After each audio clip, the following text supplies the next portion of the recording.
Hello, hello. It is so beautiful outside today. I wasn't planning on doing a blog, but guess what? It's beautiful, so I'm going to take advantage of it.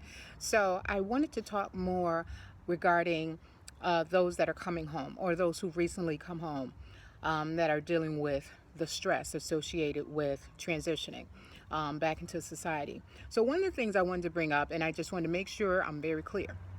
When I say for family members to be mindful of the level of stress and anxiety and things that the individual is going through that's coming home, what I don't mean is to enable any behaviors.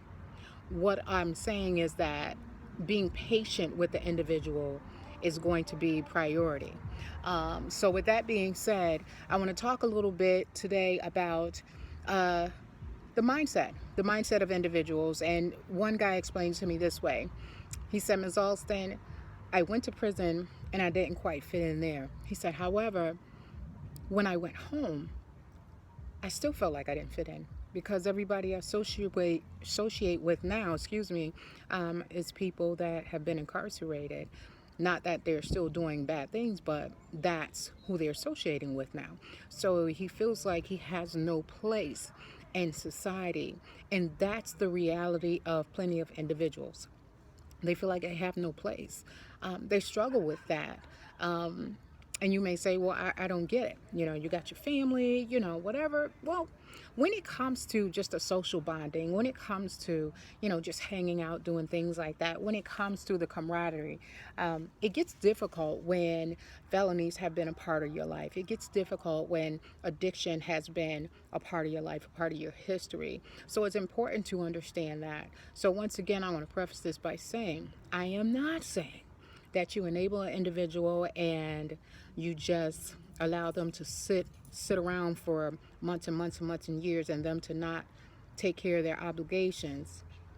My son's friends, hello, doing a blog. But what I am saying is this. Come here, Sela. What I am saying is this, that to understand the mindset of the individual is going to be very, very important. So with that being said, once again, I want to go to the fear. Yes, fear. Fear of not being successful. Fear of how people will reject them because they have felonies or incarcerations or history of addiction. There's real fear there. Real. To see someone crying and they're on the verge of going home in a few days. And they're crying because they're afraid, don't know if they're going to be able to fit in to society. It's real, y'all. The stress is real, the pain is real, the fear is real. Now, a lot of us in Christian circles, we say false evidence appearing real. But for people like this, it's fear. It's fear along with anxiety. Anxiety, as many of us know, it's an uneasiness. A worry. And that anxiety over time can lead to self-medicating.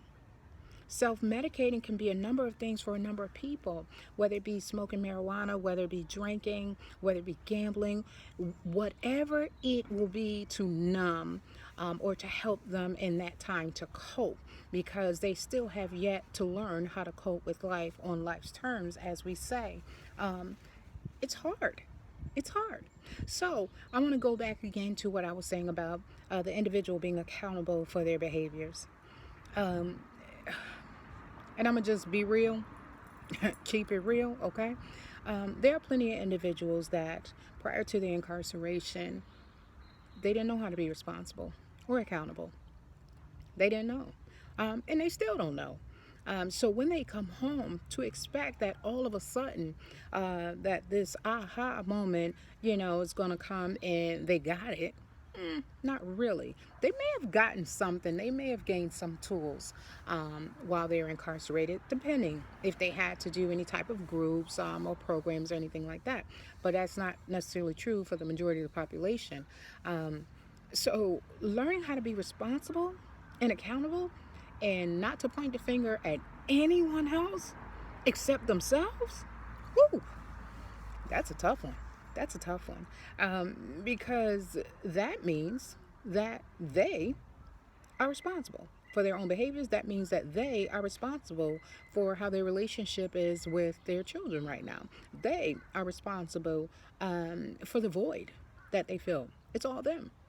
It's no longer pointing the finger at, well, if somebody would give me a job, or if I wouldn't have had this kind of stress going on, or if this wouldn't have been going on, or, if I wouldn't have had all those restrictions while I was on parole or TS or home confinement.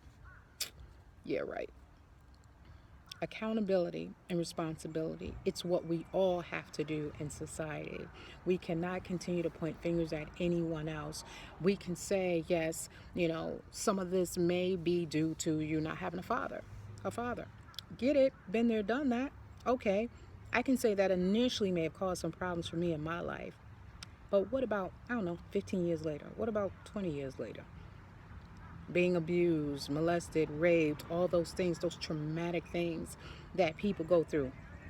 I get it. Once again, been there, done that, got t-shirts, need a headband, all that. Um, but after that, when do we begin to take the responsibility for our own behaviors? It must happen. That's the process of freedom. We must take responsibility for those actions. It's a part of the maturing process. It's a part of growing. It's a part of learning. And the sooner we can begin to do that, the faster we'll be able to heal. The faster that we can begin to mend relationships. But the more we point fingers, it's not going to do anything. It's not going to do anything for them. It's not going to do anything for you. So responsibility and accountability is key. It is one of the keys in order to step into your freedom. So this is just a brief blog, like I said, and it's such a beautiful day. I already did my workout, but I think I'm going to do something else in this weather since it's so beautiful. But I just wanted to share that with you. It was on my heart. Just because I say be patient with the individual does not mean enable the individual. Because let's be real, there are plenty of people that have been enabled for a long time already. And, some of us are to blame. It's truth, and I know it's hard to hear, but some of us are to blame. I don't mean enabling a person. I don't mean that at all. I don't mean for somebody to sit around and be lazy and be sleeping on your couch all day, feet stank, eating up all the chicken, drinking all the Kool-Aid. Just kidding. Y'all probably don't drink Kool-Aid. But anywho, no, I'm not saying that. But what I am saying is this. We cannot enable behaviors any longer, folks. We can't do it. We're not helping them. We're not helping them at all. Yes, we love them. All right? Yes, we're happy they're home or that they're coming home. Yeah, I get it. But when they get home, give them that adjustment period, but also encourage them, help to empower them and support them, but also lay down the law. Come on now. Lay it down. I mean, day one. For those of you that are sisters to someone that's incarcerated, or brothers or uncles, aunts, grandparents, whatever, wives, significant others, lay down the law. What do I mean by that? This is what I mean by that. Day one, have it written down. This is what you're going to do. And this is what you can't do. This is what I will accept. This is what I will not accept. I'm serious. Don't think that they're just going to know. Remember, they're coming out of prison, right? They're coming out of prison. So keep that in mind.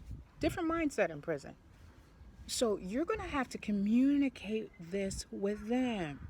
If there's certain individuals that has been a part of their past and they're nothing but trouble, if you want to say, listen, you can stay with me, but that individual can't come to my house. Or you can't have anybody sleeping in my house. Whatever. Or, you have to be up by a certain time and go out and look for a job and handle your business. The last thing, and I'm just going to say this, it's tight, but it's right. I'm going to say this. Um, it ain't nothing worse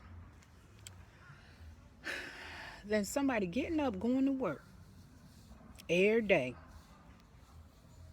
and you laying on the couch with the remote in your hand, eating cereal, watching TV, or just knocked out, dead to the world, and everybody else getting up, going to work. You see this face? Yeah. What? I be feeling some kind of way. Salty, as they say. A little salty. Absolutely not. When I get up, you need to get up. We gonna get up together. I don't care if the place don't open for an hour or two. You gonna get up. I don't care if you get up and exercise, get up and clean up, get up and wash some clothes, clean up, get up and clean up, wash the dishes. You gonna get up. Lay down the law. They're home now, or they will be home. Okay? But to continue to enable behaviors, oh, I don't want to say anything because, no, you better say something. Because guess what? Give it some months, give it a year, they're going to say, well, you didn't say anything. I thought this was okay. Or I thought that was okay. To drink the last drop of milk, to eat the last piece of chicken. It ain't okay. And I say this being facetious in a lot of ways, but I'm serious. Lay down the law, people. Lay down the law. If you truly love them, they need structure. They need structure. They really do. And I mean it when I say it. They need structure. Because picture this. There's some people that don't have programs to do in prison. And let's just imagine that in their whole year didn't do any kind of programs. Just did their time. Meaning they may have gotten up, ate breakfast, which is at what, maybe 5 in the morning. Went to chow. Maybe around what, 12. That's lunch. And then dinner around 3. But other than that, don't do nothing else. So that means they can sleep all day, watch TV all day, play cards all day, play chess all day.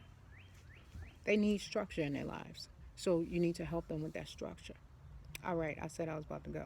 So, just to sum up what I was talking about, just because there's stress and anxiety doesn't mean that you shouldn't be patient with them, but you also should lay down a law regarding your expectations for when they come home.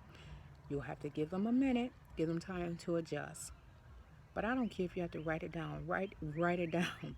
Like Habakkuk says, write the vision down and make it plain so that those that see it may take it and run with it. Okay? So I'm going to go for real. God bless you guys. Love you.